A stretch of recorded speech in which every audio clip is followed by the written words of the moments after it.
عورتوں کو نہیں پکڑا جاتا. بالکل درست کہہ رہی ہیں, ہماری ثقافت میں عورتوں کا احترام کیا جاتا ہے, یہ آپ باجی بالکل درست کہہ رہی ہیں, لیکن ہماری ثقافت میں عورتوں کے نام کے اوپر لوٹا بھی نہیں جاتا. ہماری ثقافت میں تو لوگ اتنے محتاط ہوتے ہیں, ہماری ثقافت میں بہت سارے لوگ الیکشن لڑتے ہیں تو اپنی بیگمات کی تصویریں بھی نہیں لگاتے وہاں پر, وہ صرف نام لکھا ہوتا ہے. حالانکہ میرے خیال میں تو ہونا چاہیے, عورت کو برابر کا آئین حقوق دیتا ہے, اس کو ایک گمنام شہری نہیں رکھنا چاہیے ہمیں. لیکن آپ اگر اس ثقافت کو چھیڑتی ہیں تو کیا نصرت بھٹو اس قوم کی بیٹی نہیں تھی؟ کیا فاطمہ جناح اس قوم کی بیٹی نہیں تھی؟ کیا بے نظیر بھٹو اس قوم کی بیٹی نہیں تھی؟ کیا جمائمہ خان اس قوم کی بہو نہیں تھی؟ وہ عورتیں نہیں تھیں؟ آپ نے ان پہ جعلی ٹائلوں کا کیس بنایا. کیا اس زمانے میں پاکستان کے آئین میں, ثقافت میں عورتوں کے اوپر چوری کے مقدمے, ٹائل چوری کے مقدمے بنانا ہماری ثقافت کے عین مطابق تھا؟ کسی کے مسلمان ہونے کے باوجود اس کو یہودی, عیسائی, دوسرے مذاہب میں جا کے لے کے جانا کیا عین مطابق تھا؟ آگے چلتے ہیں, یہاں آپ ختم نہیں ہوئی. خاتون اول, میں ان کو بالکل اسی طرح سے تشبیہ دوں گا. میرے لیے وہ اسی طریقے سے احترام کی جگہ پہ ہیں جیسے آپ کی والدہ کلثوم نواز صاحبہ تھی. میں ان کا ویسے ہی احترام کرتا ہوں جیسے میں اپنی والدہ کا کرتا ہوں. وہ بھی غیر سیاسی تھیں, حالانکہ انہوں نے آخر پہ ایک الیکشن لڑا, لیکن وہ تو آپ ہی لوگوں نے ان کا نام دوبارہ استعمال کیا. وہ تو اس ٹائم ڈیتھ بیڈ پہ تھی. اللہ ان کے درجات بلند کرے, اللہ ان کے جنت میں جو معاملات ہیں وہ مزید بہتر کرے. تو آپ ہماری پارٹی میں سے, ہمارے لیڈر سمیت کسی ایک شخص کا ایک جملہ کلثوم نواز صاحبہ کے بارے میں نکال کے بتا دیں جو ایسا ہو جو انسان اپنی ماں کے لیے نہ بول سکتا ہو, بہن کے لیے نہ بول سکتا ہو, وہ کہیں بھی تعظیم سے نیچے ہو, آپ کو نہیں ملے گا. ہم جب بھی ان کا ذکر کرتے ہیں ہم بہت ہی احترام سے کرتے ہیں. آپ کو اپنی والدہ کی بہت زیادہ تکلیف ہے, میں سمجھ سکتا ہوں. میری والدہ کا انتقال تب ہوا تھا جب میں 1 سال کا تھا. میں نے یہ دکھ ساری زندگی جیلا ہے, تو مریم صاحبہ میں آپ کے دکھ کو سمجھ سکتا ہوں. لیکن آپ ہی کے پارٹی کے بہت بڑے بڑے اکابرین میری مری ہوئی ماں کو گندی گالیاں دیتے رہے, میری, اور آپ ان کو تھاپی دیتی رہیں. تب عورتوں کی تحقیر, عورتوں کی عزت, عورتوں کا احترام ہمارے کلچر میں نہیں تھا, اور اسپیشلی مری ہوئی عورتوں کا, مری ہوئی ماؤں کا, کیونکہ مائیں تو سانجھی ہوتی ہیں. میرے سے بڑا بدبخت نہیں ہوگا اگر میں آپ کی اور اپنی ماں میں فرق کروں. ایون میں دوبارہ اس پہ آتا ہوں, ایک بھائی ہے جس کو وہ ڈنٹونک مشہوری میں مشہور کر دیا ہے. میں تو ان کی والدہ کو بھی اپنی والدہ کے بالکل برابر کا احترام دوں گا, اور اگر نہیں دوں گا تو پھر میرے خون میں کوئی کمی بیشی ہوگی, کیونکہ مائیں سانجھی ہوتی ہیں, وہ اپنے کی ہوں یا پرائی کی ہوں. لیکن ہماری ماں کے ساتھ آپ کیا کرتے ہیں؟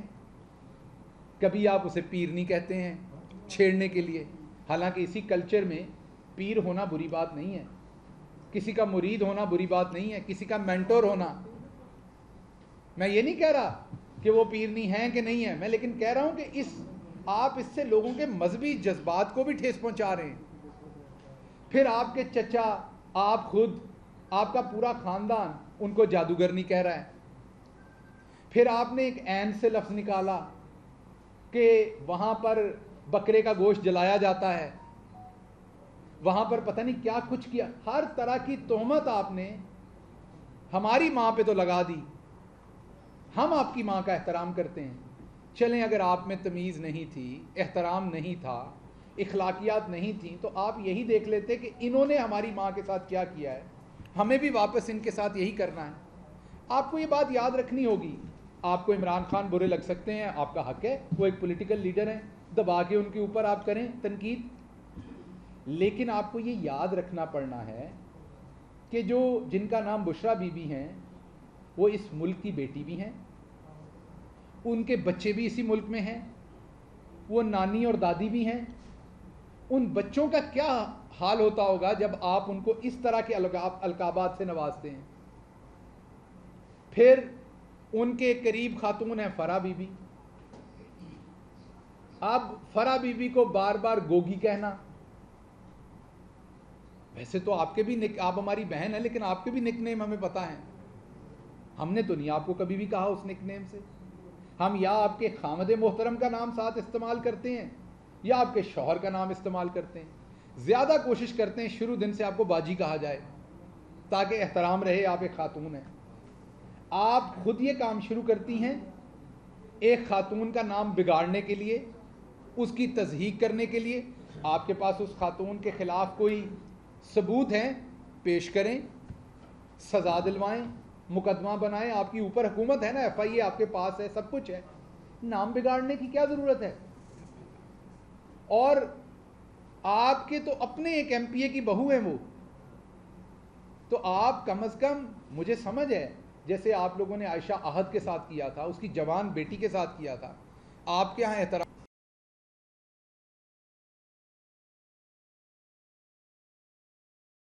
آپ نے بیماری نہیں دیکھی, آپ نے موت نہیں دیکھی, اب کسی کا مذاق اڑا سکتے ہیں شاید.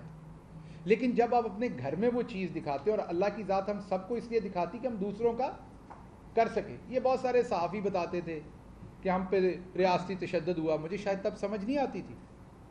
اب ایک دن چودھری غلام حسین صاحب مجھے بتا رہے تھے کہ 21 دن انہیں لاہور کے شاہی قلعے کے ایک چھوٹے سے ایک سیل میں رکھا گیا, اور جب وہ بتا رہے تھے تو انہیں اس پہ ان کی آنکھوں میں آنسو نہیں تھے. جو اگلی بات انہوں نے کی اس پہ ان کی آنکھوں میں آنسو تھے کہ 21 دن تک ان کی ماں نے نہ اچھی طرح سے کھانا کھایا نہ غسل لیا, کیونکہ وہ گھر میں تڑپ رہی تھی. قصور اس کا کیا تھا؟ وہ لکھ رہا تھا بیچارہ, صحافی تھا, کیونکہ مڈل کلاس تھا, ماڑا بندہ تھا, تو اٹھا کے اندر دے دیا. اب مجھے حیرانی ہوتی ہے جب رانا ثناء اللہ تشدد کے بارے میں بیانات دیتے ہیں.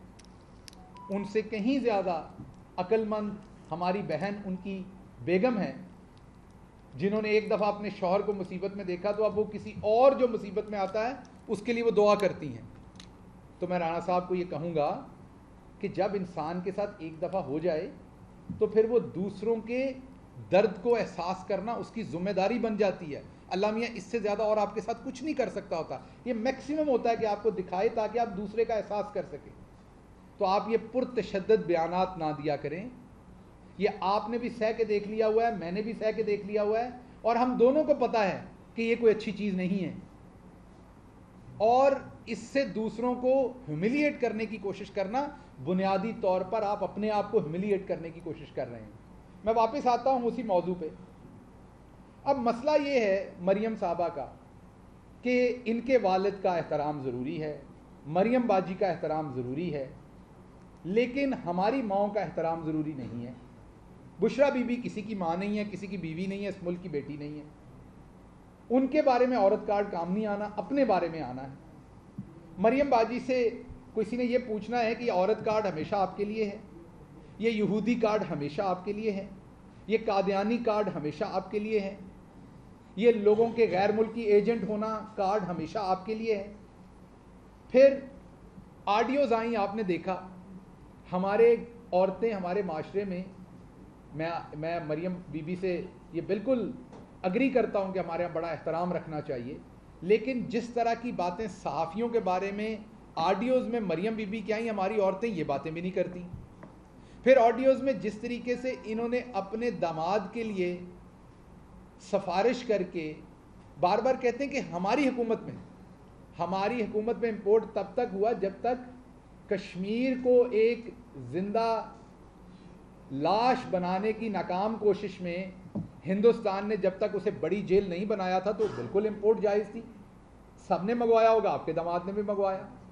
جب انہوں نے کشمیریوں کے ساتھ کیا, اور وہ آپ ہی کھول کے گئے ہوئے تھے وہ امپورٹ, ہم نے نہیں کھولی تھی, جب کشمیریوں کے ساتھ وہ کیا گیا تو ہم نے بند کر دیا. اب آپ اپنے چچا سے کرپشن کے تھرو وہ ایک پلانٹ منگوانا چاہتی ہیں, اور سب نے آڈیو سن لی, اور باہر آپ سفید جھوٹ بول رہی ہیں, اور آپ کے چچا بھی جھوٹ بول رہے ہیں کہ مجھے کوئی سفارش نہیں کی. باہر آپ کہتی ہیں کہ جب پیٹرول بڑھتا ہے تو نواز شریف صاحب غصے سے اٹھ کے چلے جاتے ہیں, اور میں کسی ایسے فیصلے کو انڈورس نہیں کرتی. آپ اپنے چند لوگوں سے ٹویٹ کراتی ہیں, اور ان کے اوپر آپ خود سے ٹویٹ کرتی ہیں کہ میں اس فیصلے کے ساتھ نہیں ہوں, اور آپ کی آڈیو میں صاف پتہ چل رہا ہے کہ آپ اپنے چچا کو کہہ رہی ہیں کہ بڑھا دیں قیمت, کوئی مسئلہ ہی نہیں ہے.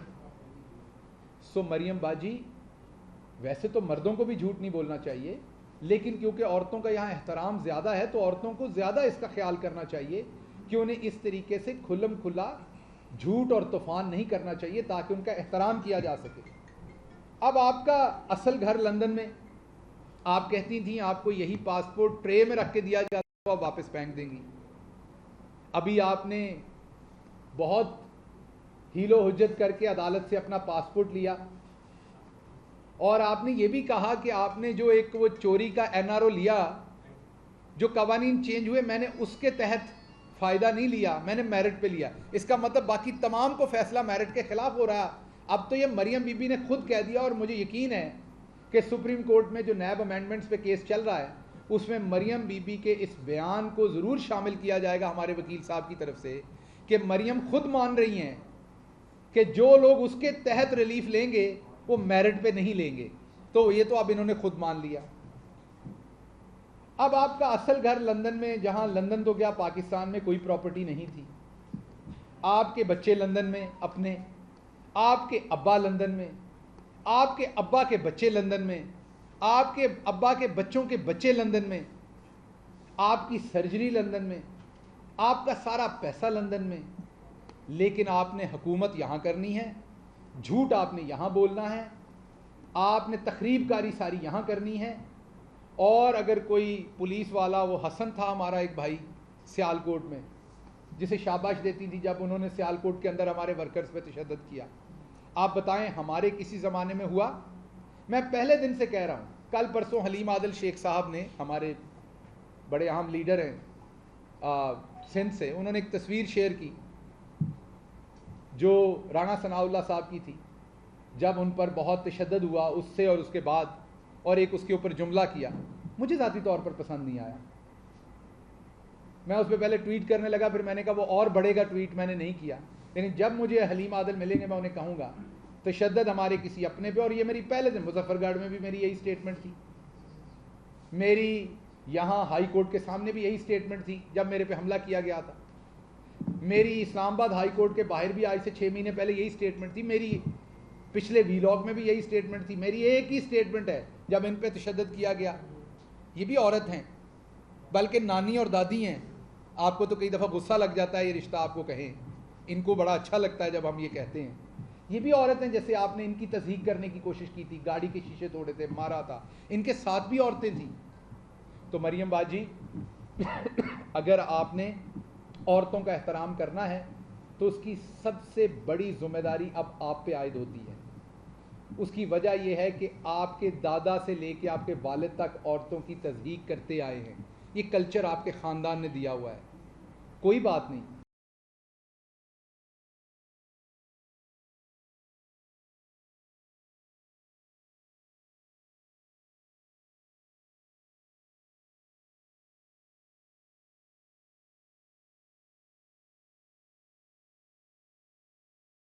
سے پہلے تو جنید کو یہ بتائیے کہ اس نے اگلی پیڑھی میں اب عورتوں کا احترام کرنا ہے، کیونکہ آپ کے شوہر بھی لوگوں کی عورتوں کے بارے میں کبھی سوئمنگ پول کے معاملے بتاتے ہیں، کبھی وہ کہتے ہیں باتھ روم میں کیمرہ لگایا ہوا تھا، کبھی کہتے ہیں بیڈ روم میں کیمرہ لگایا ہوا تھا. تو وہ بھی ڈھیلے ہیں اس سلسلے میں. تو اب آخری امید جنید رہ گیا ہے آپ کے خاندان میں ہماری. آپ جنید کی اب تربیت کریں، وہاں جا رہی ہیں وہ وہیں ہیں، پولو کھیلنے کے ساتھ ساتھ اسے اسی پولو گراؤنڈ کی سائڈ پہ بٹھا کے سمجھائیں کہ بیٹا عورتوں کا احترام کرنا ہے. ہماری پچھلی نسل نے نہیں کیا، تم نے یہاں یو ٹرن لینا ہے اور اس کام کو توڑنا ہے، اور اگلی نسل نے عورتوں کا احترام. اس طرح کی عورتیں جنہوں نے ہزاروں زندگیاں بچائی ہوئی ہیں، مسیحا ہیں، ڈاکٹر ہیں، یا بھلے گھر میں بیٹھی عورت ہے، عورتیں سب کی عورتیں ہیں اور ان کا احترام کرنا. اور آپ پہ ذمہ داری ہے، کیونکہ آپ کے خاندان نے شروع کی تھی، ہم اس میں وکٹم ہیں. اور دوسرا کام جنید کو کہنا ہے کہ اگر اس نے، کیونکہ شاہی خاندان سے ہے، آپ کے بعد تو ولی عہد آپ اس ملک کا اسی کو بنانا چاہیں گی، تو جب اس مڈل کلاس غلام قوم کے اوپر آپ نے ان کو مسلط کرنا ہے تو ان کو بھی یہ بتا کے کرپشن بھی وہ ضرور کریں گے، اور یہ بھی قومی کھیل ہے آپ کا، قومی مین آپ کا خاندانی کھیل ہے. تو جب وہ کرپشن کریں تو خاندان کی عورتوں کے نام کے اوپر وہ کرپشن نہ کریں، تاکہ ان پر مقدمات نہ بنیں، تاکہ عورتوں کا. آپ کو کیا لگتا ہے جب آپ گرفتار ہوئی ہوں گی تو جس جج صاحب کے سامنے گئیں، جس نے گرفتار کیا، جو اس ٹائم کی حکومت ہوگی، کیا ان کے لیے مشکل نہیں ہوگی؟ وہ سارا کام بہت مشکل ہوتی ہے. میں ابھی اس پروسیس میں سے گزر کے آیا ہوں. میں نے 500 لوگ دیکھے جو وہ کام کر رہے تھے جو وہ نہیں کرنا چاہتے تھے. جو مجھے ہتھ کڑی لگا رہا تھا اس کا دل نہیں کر رہا تھا, مجھے لگا مجبور تھا وہ. میرے کہنے کی بات آپ کو یہ ہے کہ آپ نے اپنے بیٹے کو کم از کم یہ تعلیم ضرور دینی ہے کہ اگلی دفعہ کرپشن کریں تو عورتوں کے نام پر نہ کریں. تو اس لیے میں یہاں پر اس چیز کو ختم کرتا ہوں. آخری بات یہ کہہ دوں کہ ڈیپ فیک کچھ اور ویڈیوز باجی نے بنوائی ہوئی ہیں. باجی کا لندن جانے کا پلان ہی یہ ہے. اب باجی نے وہ ڈیپ فیک ویڈیوز ریلیز کرنی ہے. وہ بنیادی طور پر فحش فلمیں ہیں جن میں لوگوں کے چہرے چینج کیے گئے ہیں, اور آپ سب کو پتہ, اب آپ وہ ٹک ٹاک پہ دیکھ چکے ہیں کتنی آسانی سے چینج ہو جاتا ہے. وہ ویڈیوز اب اگلے آنے والے دنوں میں انہوں نے ریلیز کرنی ہے. یہ سائفر کھیلا گیا پہلے, مریم صاحبہ کے رہائی کو ہٹانے کے لیے اس کو لایا گیا, اب ویڈیوز آئیں گی. اور آخری بات میں آپ سے یہ کر کے پھر میں ڈاکٹر صاحبہ سے گزارش کروں گا, سمندر پار پاکستانی جن کے پاس آپ اب پہنچے اور پناہ لے رہے ہیں دوبارہ, دوسری بات ہے کہ ان کا بھی احترام کرنا شروع کریں. ان سے ووٹ کا حق بھی چھین لیا گیا. ان کو کہتے ہیں ووٹ ڈالنا ہے تو یہاں آ کے ڈالو. ان سے الیکشن لڑنے کا حق پہلے ہی چھینا گیا ہوا ہے. انہیں غدار سمجھا جاتا ہے. میں اوورسیز پاکستانی ہوں, میں نے یہ سب کچھ فرسٹ ہینڈ فیل کیا ہے. میرے پاس دوہری شہریت نہیں, لیکن گالی کی طرح مجھے بتایا جاتا ہے اس کے پاس دوہری شہریت ہے. میرے پاس نہیں ہے, لیکن ذکر ایسے کیا جاتا ہے جیسے گالی ہو دوہری شہریت لینا. تو اس لیے سمندر پار پاکستانیوں کے ساتھ بھی نون لیگ کو اپنا رویہ ری تھنک کرنا پڑنا ہے. وہ اسی ملک کے شہری ہیں, آپ کے جتنے ہی محب وطن ہیں, اور ان کو آپ جس طریقے سے ڈسکریس کرتے ہیں اور ان سے تمام حقوق چھینے گئے, یہ کسی صورت بھی قابل قبول نہیں ہے. ڈاکٹر صاحب, میرا خیال ہے بہت تفصیل سے جو بات کی ہے, میں ایک مختصر بات کرنا چاہتی ہوں. جہاں تک مریم بی بی کا تعلق ہے, کئی دفعہ میں تو اس کو قصوروار اس لیے نہیں سمجھتی کہ ان کی ٹریننگ اس طرح کی ہوئی تھی. اگر کسی بچے کی ٹریننگ ہو جائے کہ کوئی غلط کام جو ہے وہ سمجھتی ہے وہ صحیح کام ہے, میں ہمیشہ سے یہ کہتی ہوں کہ جہاں آپ بیٹھے ہوئے ہیں بہت دھیان سے بیٹھیں اور بہت دھیان سے بات کرنی چاہیے. یہ لاہور جو ہے نا, یہ ہر بندہ ہر بندے کو جانتا ہے. میرا خیال ہے یہ تو کسی سے چھپی ہوئی بات نہیں ہے. مجھے ہمیشہ جب ان کی باتوں کا اور ان کی سچائی کا, اور جب یہ بہت شور مچاتی ہیں تو وہ بات یاد آ جاتی ہے بہت عرصہ پہلے کی بات, جب ان کو داخلہ نہیں ملا لاہور کالج کے اندر. تب ان کے والد صاحب جو تھے, وہ میں تو آپ کے سامنے کر رہی ہوں نا, تو کہیں مجھے میرے خلاف کریں جو کرنا چاہتی ہیں. داخلہ نہیں ملا, والد صاحب نے وہاں کی پرنسپل جو تھی ان کو ہٹا دیا. اور ہمیں یاد ہے کہ وہ آپ لوگ جو پرانی اخباریں کھولیں گے تو دیکھ لیں گے, وہاں سڑکوں پہ لڑکیاں آ گئیں, انہوں نے شور مچایا, واپس پرنسپل کو لگانا پڑا. وہ پرنسپل جو تھی وہ بھی بڑی اعلیٰ پرنسپل تھی. اس نے کہا اس کے باوجود میں نہیں اس کو واپس رکھوں گا, اور ان کو پھر دوسری کالج میں داخلہ ملا. وہ جس طرح بھی داخلہ دلوایا, والد صاحب چیف منسٹر تھے ان کے. پھر اس کے بعد کیا ہوا کہ ان کو میڈیکل کالج میں نہیں داخلہ ملا. جب میڈیکل کالج میں نہیں داخلہ ملا تو آپ نے ان کی وہ تصویر بھی تو دیکھی ہوگی نا, فوجی جو تصویر ہے, تو فوج والوں نے داخلہ دے دیا. جس فوج والوں کو آج کل آپ برا بھلا ان کے ساتھ اچھے تعلقات تھے, سیٹ لکھی باقاعدہ.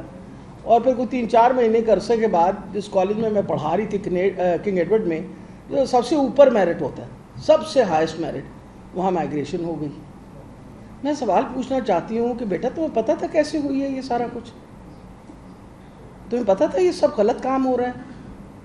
نہیں, اس بیچاری کو کیا پتہ, اس کے ابا کر رہے تھے نا, اس کے ابا یہ غلط کام کر رہے تھے. اس بیچاری کو تو پتہ ہی نہیں تھا کہ اس کے ساتھ یہ زیادتی ہو رہی ہے. پھر یہ ہے کہ جی انہوں نے کلاسیں نہیں اٹینڈ کی, ان کا داخل نہیں بھیجا. یہ باتیں یہ ٹریننگ کے حصے میں شامل ہوتی ہیں. کسی بھی بچے کے ٹریننگ میں شامل اگر یہ ہو جائے کہ غلط کام کو آپ صحیح ثابت کرنے کی کوشش کریں, تو پھر جب ہم کہتے ہیں corruption has now corrupted our moral fibre, ہمارا جو مورل فائبر ہے نا وہی کرپٹ ہو گیا ہے. غلط بات کو کوئی غلط سمجھتا ہی نہیں ہے. اور تبھی جب کوئی گھر سے نکلتا ہے تو وہ کہتے ہیں جی کنیاں سفارشاں نے, 6 نے تواڈے کول, 12 نے, کنے ایم پی اے تواڈے کول تے کنے ایم اے نے. مطلب اسی طرح سے کام ہوتا. وجہ یہ ہے کہ پہلے تو میرٹ کا آپ نے دھجیاں اڑا دی.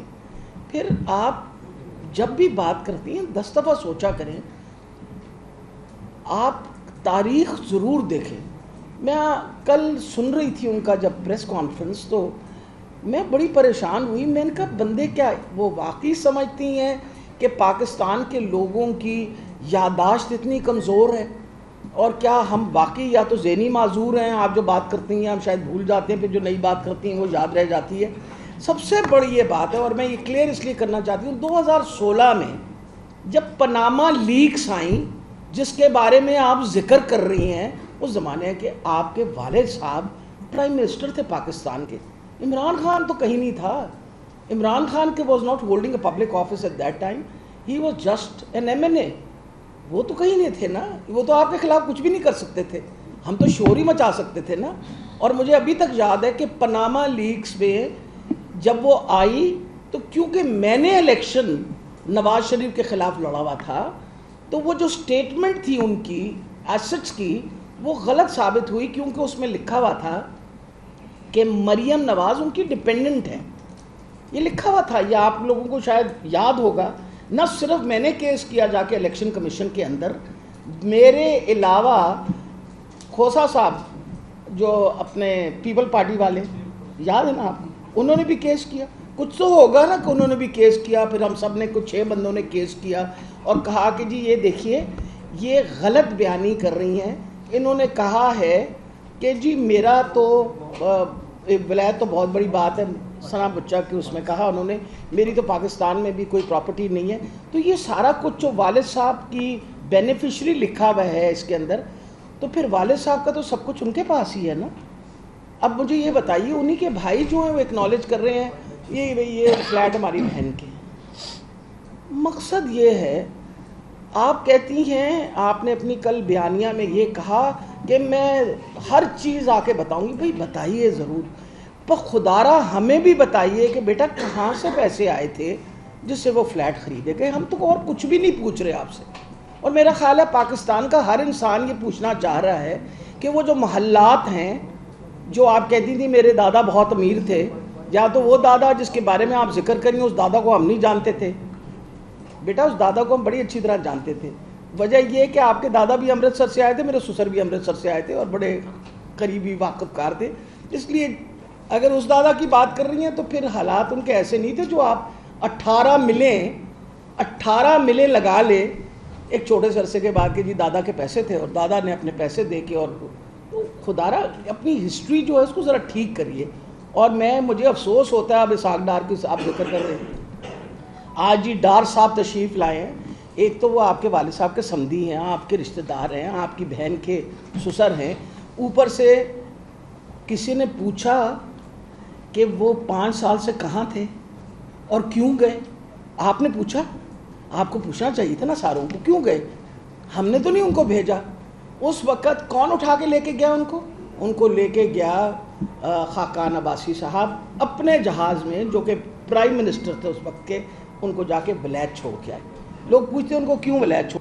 اگر آپ کو حدیبیہ پیپر ملز کا قصہ یاد ہے اور اگر کیس یاد ہے, اور مجھے دکھ ہوتا ہے کہ اس حدیبیہ پیپر ملز کے کیس کو کیوں ختم کر دیا گیا. آج آپ کھولیں نا تو جتنی منی لانڈرنگ ہے وہ پورا اس کا انہوں نے تجزیہ فرمایا ہوا ہے. وہ علیحدہ بات ہے, وہ کہہ رہے تھے کن پٹی کے اوپر بندوق رکھ کے مجھ سے یہ لیا بیان. وہ بابا کن پٹی پہ اگر رکھا گیا تو سچ تو بول ہی دیا ہوگا نا سارا آپ نے, تو سچ بول کے اس کو سائن بھی کیا. جس وقت نواز شریف ڈسکوالیفائی ہوا ہے, پہلا کام کیا انہوں نے اٹھایا ڈار صاحب کو, اور ڈار صاحب کو باہر اس لیے چھوڑ آئے اس ڈر کے مارے کیونکہ تھوڑے سے ڈرپوک ہیں. ان کا یہ فکر تھی کہ یہ نہ ہونا ڈار صاحب پھر وہی کچھ فرما دیں اور مصیبت پڑ جائے. So I will tell you why Dar sahab has gone and why has he come back now. آپ ہمیں بتائیے نا واپس کیسے آ گئے. 5 سال کیا کرتے رہے وہاں, آج 5 سال بعد واپس کیوں تشریف لے کے آئے ہیں. یہ سوال ہمارے پاس بھی ہے نا آپ کا جواب مانگنے کے لیے. اور پھر آپ مجھے یہ بتائیے, if I am not wrong, آپ نے ایسٹس ڈکلیئر کیے ہیں اپنے, اور میرا خیال ہے if I am not wrong again کوئی 1 ارب کے ایسٹس ہیں. کیا بزنس آپ کا, کوئی تو ہمیں کچھ بتائے.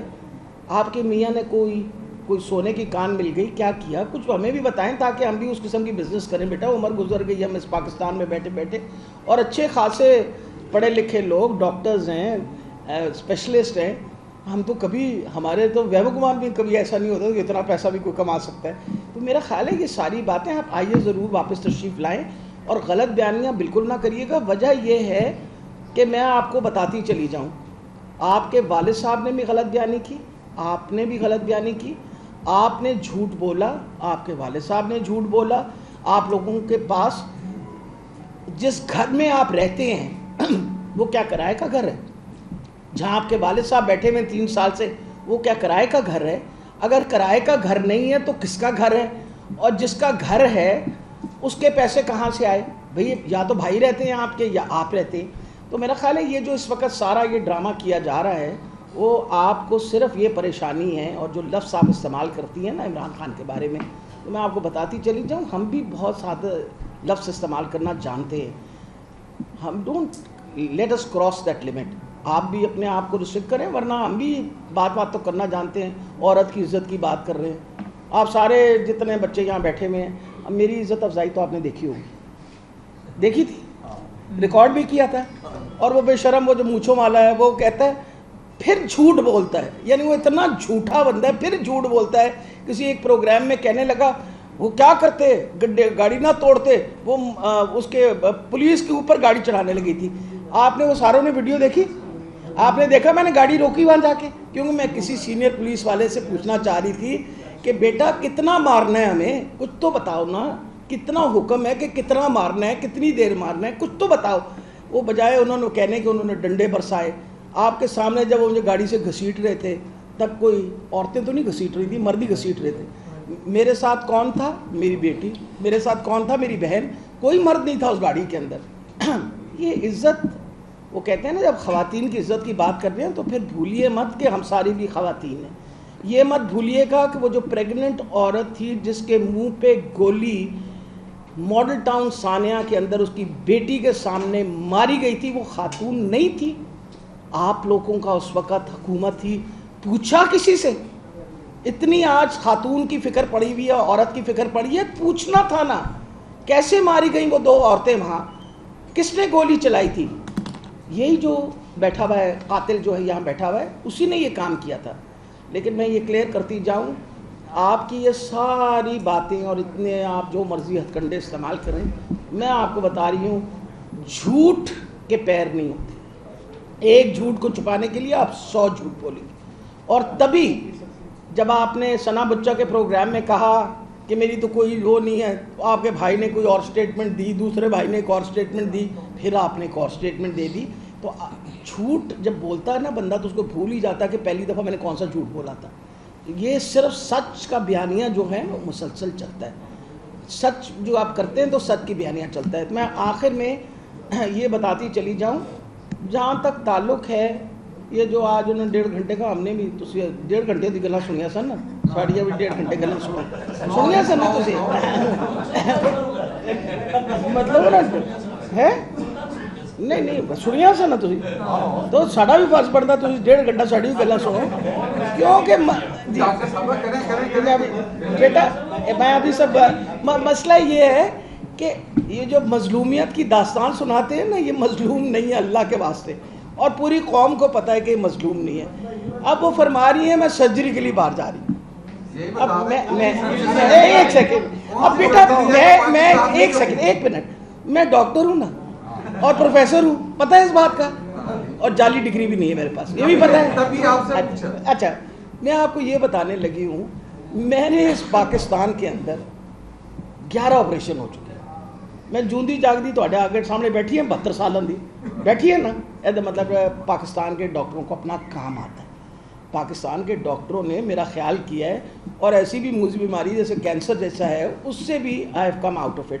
تو پاکستان میں بہت اچھا علاج ہوتا ہے, اور میں تو عمران خان کو دعائیں دیتی ہوں کہ میں نے اپنی کیمو تھراپی وغیرہ ساری وہاں کروائی تھی, کہ بھلا اس کا کہ اس نے ایک ایسا اسپتال بنایا جہاں میں اپنا علاج کر سکوں. ارے بی بی تم بھی ایک ایسا اسپتال بنا دیتی جہاں تمہارے گھر والوں کا علاج ہو جاتا. جب بات کرو کہنے نے جی نچھ آئیے تو اسی جانا ولایت, چھینک آئیے ہم جائیں گے, کھانسی آئیے ہم جائیں گے. وجہ یہ ہے کہ آپ کا اوڑھنا بچھونا سب ولایت ہے, صرف کیونکہ انہوں نے خود ہی کہا تھا میں حکمران خاندان کی ہوں. پتہ نہیں تم لوگوں کو بھول گیا یہ ڈائلاگ یا نہیں کہ ہم حکمران خاندان. اوپر اللہ سن رہا تھا. یہ تکبر کی بات ہوتی ہے کہ ہم حکمران خاندان ہو. کیوں حکمران تسی کوئی مغلیہ خاندان دے بندے ہے سن تو پتہ نہیں لگا. بٹ امپورٹنٹ یہ چیز ہے یہ پاکستان جو ہے this is a democratic country. Imran Khan کا بیانیہ بالکل سچ ثابت ہوا. عمران خان نے کہا ان ساروں نے آ کے امینڈمنٹس کی ہیں. امینڈمنٹس کر کے پھر میں نے این آر او وہ اپنا وہ نہیں لیا پرانے اصولوں میں. نیچرلی اگر آپ کی فرینڈلی پروسیکیوشن ہو جائے, گواہ بھی میں, جج بھی میں, پھر میں وہ کیا کہتے ہیں گورنمنٹ کا وکیل بھی میں, تو دوسرا وکیل بھی میں, تو پھر تو حالات اچھے ہی ہوں گے نا. اچھی وجہ یہ ہے تو لوگ کیا آپ کا خیال ہے سارے سمجھتے نہیں ہیں؟ سب بڑی اچھی طرح سمجھ گئے ہیں اور سب عمران خان کی بیانیے کے ساتھ کھڑے ہوئے ہیں. اور انشاءاللہ یہ میں آپ کو بتا دوں ہم اس وقت تک اس پہ پروٹیسٹ کرتے رہیں گے جب تک اس پاکستان کے حالات بہتر نہیں ہوئے. اور جو حقیقی آزادی کی بات ہو رہی ہے وہ ہمارے دلوں پہ لکھی ہوئی ہے. ہم کبھی یہ ملک جو ہے نا یہ ان چوروں کے پاس نہیں چھوڑ کے جائیں گے.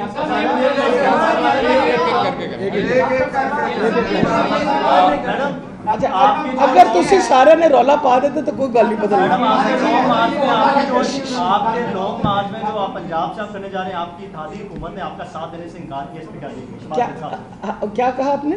آپ کا جو پنجاب سے لانگ مارچ ہوگا آپ کی اتحادی حکومت نے لانگ مارچ سے شرکت کرنے سے انکار کیا, تو شہباز خان صاحب میرا خیال ہے سب سے بڑی یہ بات ہے کہ بیٹا جہاں تک ہمارا تعلق ہے لانگ مارچ کا نہ کسی نے انکار کیا ہے نہ کسی نے کوئی اور بات کی ہے. جس دن ہم لانگ مارچ کریں گے نا اس دن آپ فکر نہ کریں, اتنا بندہ نکلے گا کہ آپ بھی پریشان ہوں گے اور ہم بھی پریشان ہوں گے.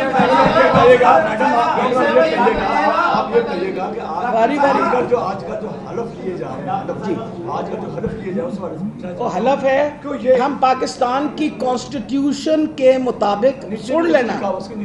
اس میں لکھا ہوا ہے کہ ہم اس حقیقی آزادی کے اندر باقاعدہ ہم اس کے اوپر اپنا جد و جہد کریں گے. اس میں لکھا ہوا ہے جہاد کرنا. تو جہاد ایک تو یہ کہ آپ جہاد کون سا کرنے جا رہے ہیں, دوسرا یہ کہ حلف لینے کی ضرورت کیوں پڑی؟ کیا آپ کو اپنے کارکنوں پہ اعتبار نہیں رکھا؟ اگر نہ حلف لیتے تو کیا وہ نہ آتے؟ نہیں, تھوڑا سا تفصیل سے میرا خیال ہے تھوڑی سی آپ کو بات بتاؤں. یہ ہماری آپ کو پتہ ہے نا سب نئی تنظیمیں بنی ہیں اس وقت, ہم ساروں نے تنظیمیں بنائی ہیں. آپ اپنی تنظیموں سے حلف لیتے ہیں, ایسی کون سی بات ہے؟ کوئی ایسی کوئی غلط کام کر دیتا ہے کمال کر دو تسی, مطلب یہ تھے. اور سب سے بڑی بات ہے جہاں تک جہاد کا تعلق ہے, let me explain to you, جہاد ہر قسم کا ہوتا ہے. ظلم کے خلاف آپ اگر آواز اٹھائیں تو وہ بھی جہاد ہے. اور میں اس وقت 16 سال کی عمر سے یہ جہاد کر رہی ہوں. یہ بتا دوں آپ کو 16 سال کی عمر میں پہلی دفعہ مارشل لاء کے خلاف تسی تو جمے ہی نہیں سو, میں جلوس کڈیا نہیں جمے سو نا, میں جلوس میں نکال کے نا بڑی مار کھائی تھی اسی مال روڈ کے اوپر. ایک سیکنڈ ایک منٹ پھر دوسری مرتبہ اپنا یہ جو کیا کہتے ہیں ضیاء صاحب جڑے روحانی ابا جی سن, ایک سیکنڈ جو روحانی ابو تھے نا اپنا نواز شریف صاحب کے, ان کی بڑی مہربانی نہ انہوں نے صرف مجھے مارا پیٹا بلکہ انہوں نے ہمارے 2 ڈاکٹروں کو جس میں عیس محمد ہے ان کو سال کے لیے اندر بند کیا. پھر انہوں نے مجھے نوکری سے بھی نکال دیا. اس وقت میں رجسٹرار تھی. پھر اس کے بعد سن لو, پھر اس کے بعد آپ کے مشرف صاحب تشریف لائے. مشرف صاحب کا بھلا انہوں نے مجھے ایز اے گریڈ 20 آفیسر باہر نکال دیا. اس کا مطلب ہے شور تو میں مچاتی آ رہی ہوں, وہ میں جہاد ہے.